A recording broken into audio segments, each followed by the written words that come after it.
السلام علیکم کلاس 8۔ اب ہم یہاں پر پڑھ رہے ہیں رسول اللہ صلی اللہ علیہ وسلم کے صبر و تحمل کی کچھ مثالیں۔ اللہ تعالیٰ نے ہمارے پیارے نبی حضرت محمد صلی اللہ علیہ وسلم کے ذمے یہ اہم کام لگا دیا تھا کہ وہ اسلام کا پیغام عام کرنے کے لیے بھرپور کوشش کریں، اور آپ صلی اللہ علیہ وسلم نے یہ سارا کام تقریباً 23 سال کے مختصر عرصے میں پورا کر لیا۔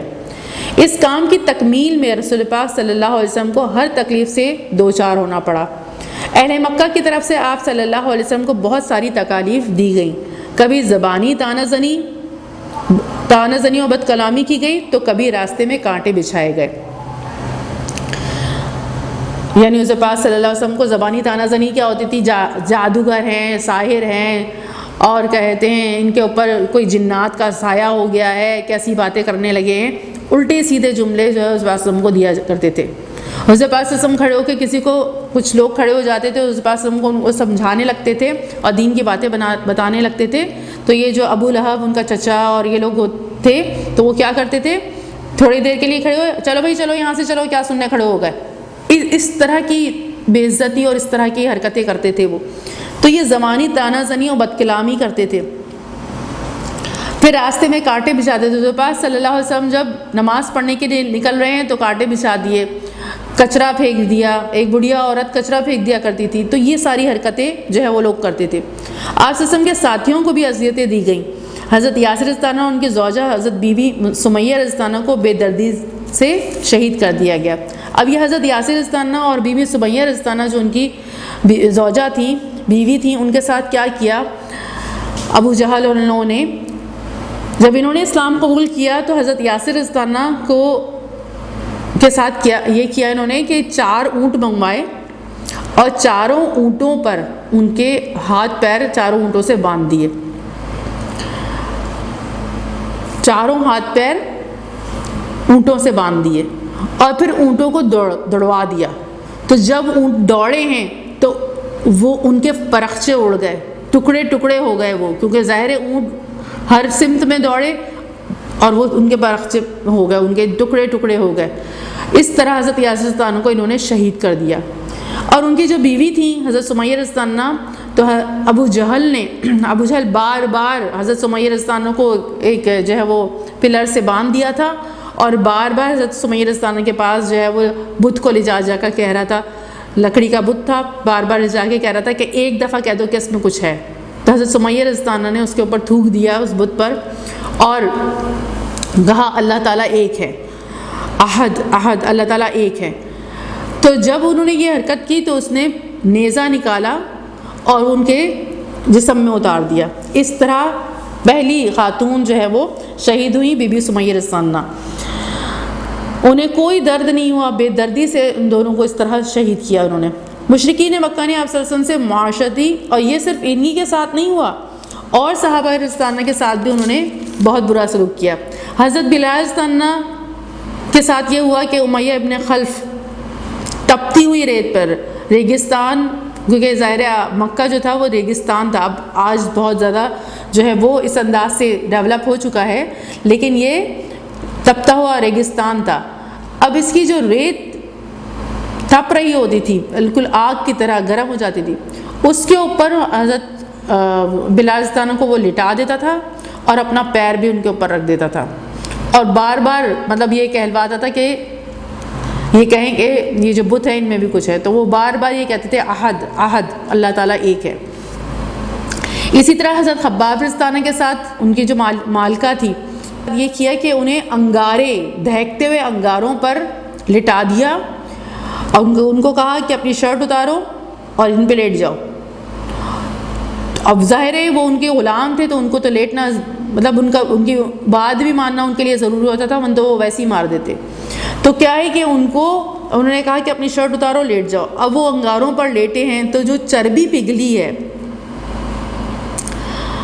ان کی پیٹھ کی، اس سے وہ انگارے بجھے ہیں، اور ساری زندگی ان کی پیٹھ پر جو ہے وہ اس کے نشانات رہے۔ تو اور حضرت عثمان غنی رضی اللہ عنہ، حضرت ابوبکر صدیق رضی اللہ عنہ، سب کو اذیتیں دی گئی ہیں، چٹائی میں لپیٹ کر اور دھواں دیا جاتا تھا۔ یعنی اتنی زیادہ تکلیفیں جو ہے وہ اٹھانی پڑی صحابہ کرام رضی اللہ عنہ کو بھی، حضرت پاک صلی اللہ علیہ وسلم کو بھی، لیکن انہوں نے صبر سے برداشت کیا، صبر کیا انہوں نے، اور اور اپنے مشن پر کام جاری رکھا، پیچھے نہیں ہٹے اور دین کو چھوڑا نہیں چاہے کتنی بھی تکلیفیں آئیں. تو یہ کہلاتا ہے صبر. اور ہوا کیا کہ کچھ عرصے بعد واقعی کامیاب کون ہوئے؟ حضور پاک صلی اللہ علیہ وسلم اور حضور پاک صلی اللہ علیہ وسلم کے ساتھی جو سیدھا راستہ تھا اس پہ قائم و دائم رہے. مشرکین مکہ نے آپ صلی اللہ علیہ وسلم سے معاشرتی قطع تعلق کیا، جس کی وجہ سے آپ صلی اللہ علیہ وسلم شعیب ابی طالب میں 3 سال تک قید ہو کر رہ گئے.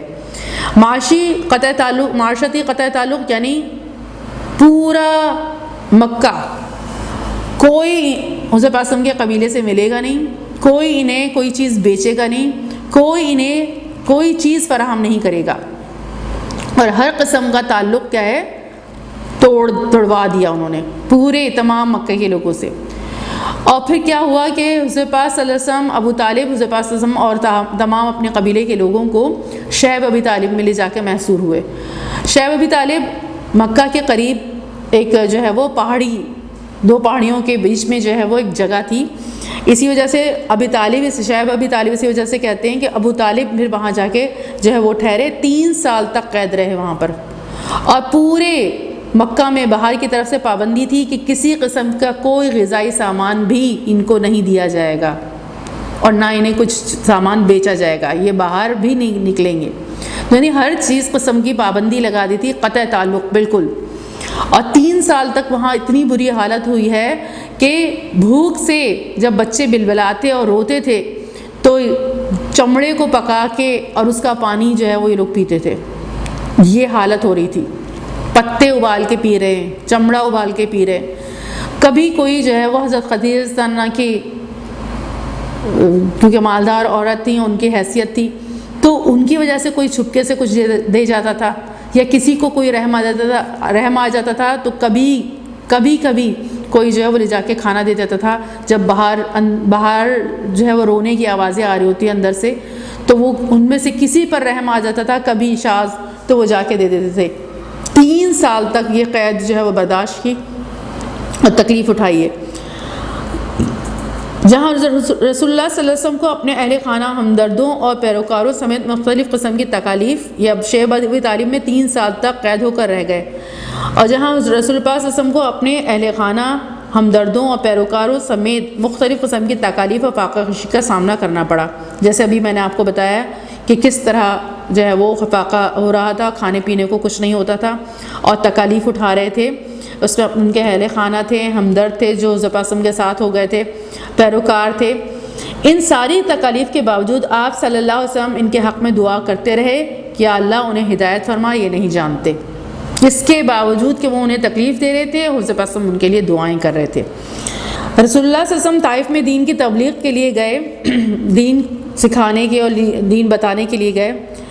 تو وہاں کے سرداروں نے بجائے آپ صلی اللہ علیہ وسلم کی بات ماننے کے آپ صلی اللہ علیہ وسلم کی توہین کی اور لوگوں اور لڑکوں کو اکسایا، جنہوں نے آپ صلی اللہ علیہ وسلم پر آوازیں کسیں، پتھر برسائے، یہاں تک کہ آپ صلی اللہ علیہ وسلم کو زخمی کر کے لہو لہان کر دیا. یعنی خون ہو گئے حضور پاک صلی اللہ علیہ وسلم پر، اور آپ صلی اللہ علیہ وسلم کے جوتے مبارک خون سے آلودہ ہو گئے، خون سے بھر گئے.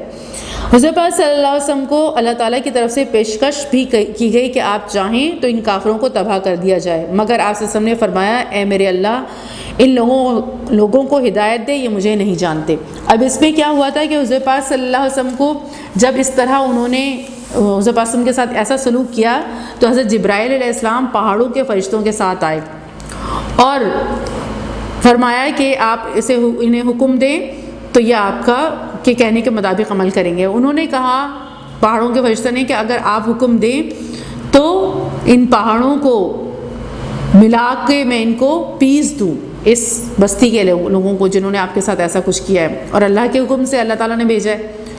تو حضور پاک نے فرمایا کہ نہیں، کیا پتہ ان کے آگے آنے والے لوگ جو ہیں، آگے آنے والی نسلیں ایک اللہ کو ماننے والی ہوں.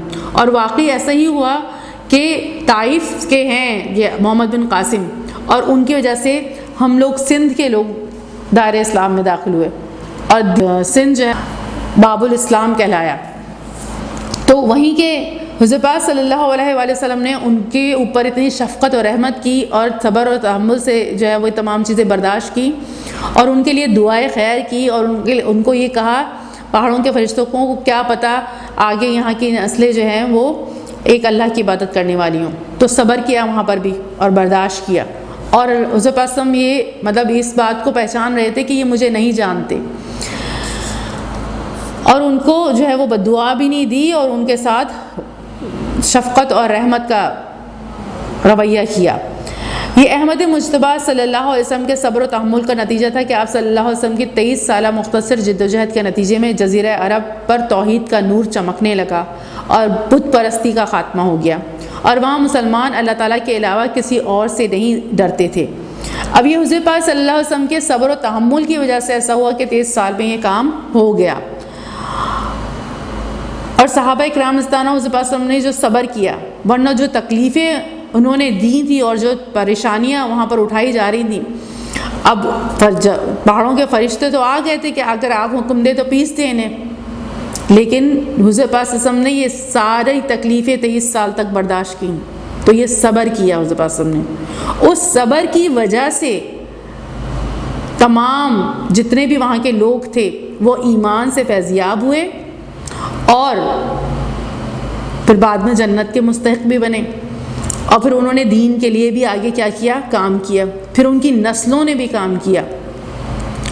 تو اگر بے صبرا پن دکھائے جائے گے تو اتنے بہترین نتائج نہیں نکل سکتے. اور پھر کیا ہوا کہ پورے عرب پر توحید کا نور چمکنے لگا اور بت پرستی وہاں سے کیا ہو گئی؟ ختم ہو گئی. یہ سب کچھ کس کی وجہ سے ہوا؟ صبر و تحمل کی وجہ سے. رسول اللہ صلی اللہ علیہ وسلم کے اسوہ حسنہ سے ہمیں یہ درس ملتا ہے کہ عظیم مقاصد کے حصول کے لیے صبر و تحمل لازمی ہے. ہمیں چاہیے کہ ہر حالت میں اپنے پیارے نبی حضرت محمد صلی اللہ علیہ وسلم کے نقش قدم پر چلیں اور زندگی کے ہر میدان میں ہر قسم کی تکالیف اور مشکلات کو صبر و تحمل سے برداشت کر کے دین و دنیا میں کامیابی حاصل کریں. تو یہ تھا ہمارا سبق صبر و تحمل. اب اس سبق کا خلاصہ دیکھ لیتے ہیں. اہم باتیں اس کی کیا ہیں؟ صبر سے مراد ہے زندگی میں آنے والی تکالیف اور مشکلات کو بردباری کے ساتھ برداشت کرنا اور پرسکون رہنا. اسی طرح اللہ تعالیٰ کے دین کی سربلندی اور جدوجہد کی راہ میں آنے والی تکالیف و پریشانیوں کو رضا الہی کی خاطر برداشت کرنا بھی صبر و تحمل ہے. اسلام ہمیں سکھاتا ہے کہ مصائب و آلام سے گھبرا کر نہ تنگ ہونا اور نہ پیچھے ہٹنا، بلکہ حق پر جم کر رہنا. یعنی جب مصائب اور آلام تکالیف آئیں، مصائب آئیں، مشکلات آئیں تو گھبرا کر پیچھے نہیں ہٹنا ہے اور تنگ نہیں ہونا ہے. یعنی گھبرا گئے، پیچھے ہٹ گئے، تنگ ہو گئے، بھائی چھوڑو اب یہ کیا کرنا، یہ رویہ اختیار نہیں کرنا ہے، بلکہ حق پر جم جانا ہے.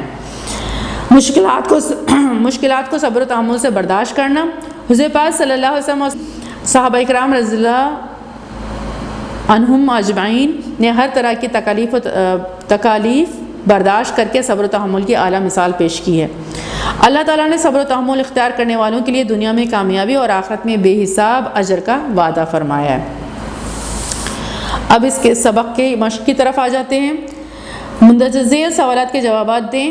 نمبر 1 کیا ہے؟ شریعت کی اصطلاح میں صبر و تحمل کا مفہوم کیا ہے؟ اب یہ ہم نے یہاں پر شریعت کی میں نے پوری اصطلاح بتا دی تھی آپ کو، اور یہاں پر یہ آپ کو جواب اپنی بک سے مل جائے گا. اب آپ نے خود اس میں سے نکالنا اور لکھنا ہے، کوئی اتنا مشکل نہیں ہے، اور ابھی سے کریں گے تو پھر میٹرک میں بھی آپ کو آسانی ہوگی اور کرنا آئے گا. صبر و تحمل کے بارے میں کسی آیت کا مفہوم لکھیں. اب کسی بھی ایک آیت کا مفہوم لکھنا ہے آپ نے. اب اس میں یہ بھی ہے جیسے انما الصابرون اجرہم بغیر حساب، تو اس کو آپ جو ہے اچھی طریقے سے واضح کر دیجیے گا. یا پھر بے شک اللہ تعالیٰ صبر کرنے والوں کے ساتھ ہے، اس کو واضح کر دیجیے گا. یعنی مفہوم بیان کرنا ہے، ترجمہ نہیں لکھنا ہے. ترجمہ پہلے لکھیں گے اور پھر اس کے بعد اس کی وضاحت کریں گے، اس کا مفہوم بیان کریں گے. جس طرح میں نے آپ کو ابھی سمجھایا ہے کہ انما الصابرون، جو صبر کرنے والے ہیں ان کو بے شمار ثواب ملے گا. اس کو مزید بڑھا کر بتائیں گے. صبر کی اقسام میں سے کوئی ایک قسم بیان کریں. اب یہاں پر ہم نے صبر کی اقسام دیکھی تھی، اس میں سے کوئی ایک آپ نے جو ہے وہ بتانی ہوگی.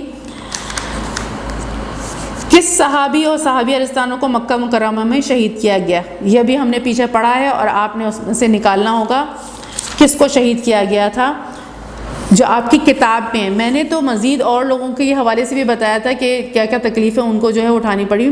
جو شہید ہوئے تھے صحابی اور صحابیہ، ان کا آپ نے نام لکھنا ہوگا. خالی جگہیں پر کریں. سوال نمبر 2، سوال نمبر 3، 4، 5 یہ آپ نے جو ہے وہ اپنی بک پر کرنے ہیں، اگر بک صاف ستھری ہے اور پہلے سے نشان نہیں ہے اس پہ. اور اگر بک پرانی ہے، بہت گندی ہو رہی ہے، تو یہ والا کام بھی پورا اپنا کاپی پہ اتار کے اور پھر وہاں پر جو ہے وہ اسے کیجیے گا. اور جو کاپی بک پر کریں گے وہ بک پر بھی مس چیک کر دیں گی، اور باقی سارا کام آپ نے کیا کرنا ہے، کاپی میں کرنا ہے. جو کاپی میں کریں گے ان کا کاپی میں چیک ہو جائے گا. تو یہ تھا آپ کا سبق صبر و تحمل. السلام علیکم ورحمۃ اللہ وبرکاتہ.